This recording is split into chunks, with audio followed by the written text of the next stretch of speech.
outrageous predictions Ohio State against Ohio to close out the non-conference schedule, and that's already crazy. Time is flying, man. We were just in fall camp, and it was hot outside, and now we're into the season. It's still hot outside, but it's now September instead of August. I'm Stephen Means. That's Stefan Krajisnik, and that is Andrew Gillis. Andrew, you first.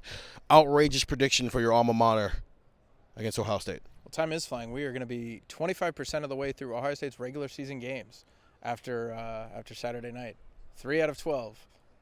I'm not great at math, so let me make my confusing face. I learned that at Ohio University. They do teach us that. So I think on Saturday, Will Kazmarek, 2 touchdowns, 50-plus yards. I think they're going to feed that man the ball, and I think we saw it against Grambling State. It's not necessarily a stretch to say that Will Kazmarek can, load up with the ball and find his way into the end zone. I think we're talking like 6+ catches, 50+ yards, 2 scores. Like, I think this is going to be a fun, let's let Will Kazmarek score against his old team, not in a let's twist the knife kind of way, but in a let's get Will back on the scoreboard against his old team. He had nothing. We just talked to him 15 minutes ago. He had nothing but great things to say about Ohio University. They were his only FBS offer coming out of high school. So, he was talking about how grateful he was to them for the opportunity. I think he has a lot of friends at Ohio University. In fact, I know he does. He said that there's a time for that and it's going to be after the game.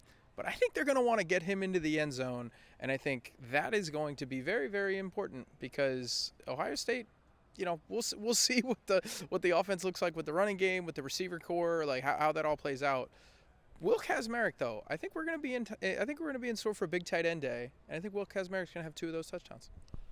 It was his only offer. COVID killed his recruitment, Yes. and I talked to his father about that for a story that's up on cleveland.com/OSU on Thursday morning. Go check that out. It killed his recruitment. They had a whole plan for what they were going to do going into 2020, and then 2 months into 2020, COVID hits, and we're all stuck in the house, and you can't recruit, and so it was impossible for him to get any type of attention. The day camps that you see at Ohio State, they happen all over the country. He didn't get to do any of that stuff, and so it killed his recruitment, and that's what the story is about because Will Kazmarek, I think there's a lot of kids from that 2021 recruiting class who deal with that same thing of just somebody give me a chance. I would have gotten my chance this summer, but I never got to show things. And so he ended up at Ohio State anyway, so it's fine. But it's a cool story and a reminder of the things that COVID did ruin. 6 catches, 2 touchdowns for Will Kazmarek against his alma mater. Where you going with yours, Stefan? Get wacky. Yeah, by the way, great shout for Ohio University. If you want to learn basic arithmetic, sign up. We learned how to be journalists at Kent State. Sure. Anyways. Stefan covered a team that actually played real football, though, so there's that.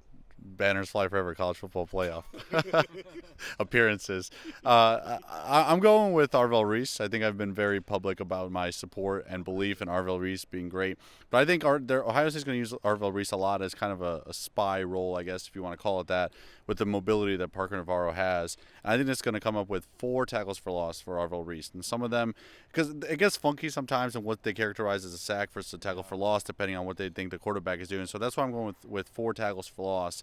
I think Arvell had a relatively quiet game against Grambling because everybody played a million snaps against Grambling State. I think this is an opportunity to kind of get him back on track and prepare him for the tests that are coming in Big Ten play, specifically the Big Ten opener against Damon Williams. I think they're going to unleash Arvell, for lack of a better term, and we're going to see him all over the field and behind the line of scrimmage. So 4 tackles for loss for Arvell Reese against Ohio. It's not outrageous because it's Arvell Reese, but it is outrageous because 4 tackles for loss is a lot of tackles for loss. And it also kind of fits into what we saw with him against Texas where he was spying Arch a lot. Maybe we see that from him against Ohio as well. I'm going the tight end route as well, but it's not Will Kazmarek. I don't know if they're going to get sentimental with that. I think when you try to force things in football with sentimental, it gets a little hard to do it. It worked for Carnell Tate in Chicago. I think this Ohio team is significantly better than that, Northwestern team. Okay, yeah, probably not far off. Yeah, I think this is better. And also different point of the season, right? You're still trying to learn about your offense versus later in the season. And he's a wide receiver. It's a little bit easier to do that. I'm assuming he'll get in the end zone, though. 2 touchdowns and at least 7 catches for Max Clare. They got to get him going. We got to figure out what he is. Right now, that room is by committee, and I think it will continue to be by committee. But the way Ryan Day was talking about him on Tuesday in terms of something that I don't think any of us even considered, and I'm the guy who's like, he's not going to have 30 catches. He's coming from Purdue.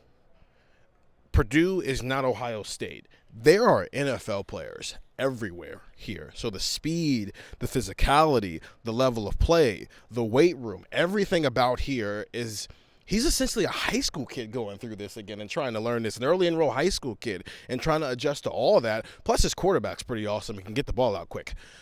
So I do think it's probably taken him some time. It's taken him spring practice. It's taken him all the fall camp. And it's taken him a couple of games to just get adjusted here. It doesn't excuse the drop he had against Texas, but just the entire picture, I think it's taken a little bit longer. So if you came into the season thinking, oh, everybody's going to double Carnell, Tate, and JJ, and he's just going to be open down the seam all day and have 50 catches.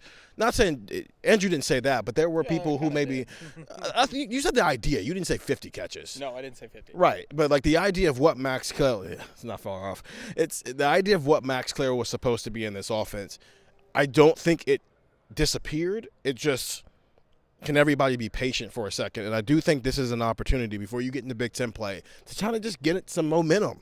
Get him some momentum there and get him going and get him locked in with this offense in a way that I think they might do with the running game as well. The same way they allowed Julian Sand to just let his hair down and throw it last week, I think there's an opportunity to do that with Max Clare this week before you head into Big Ten play in 2 weeks. Those are outrageous predictions.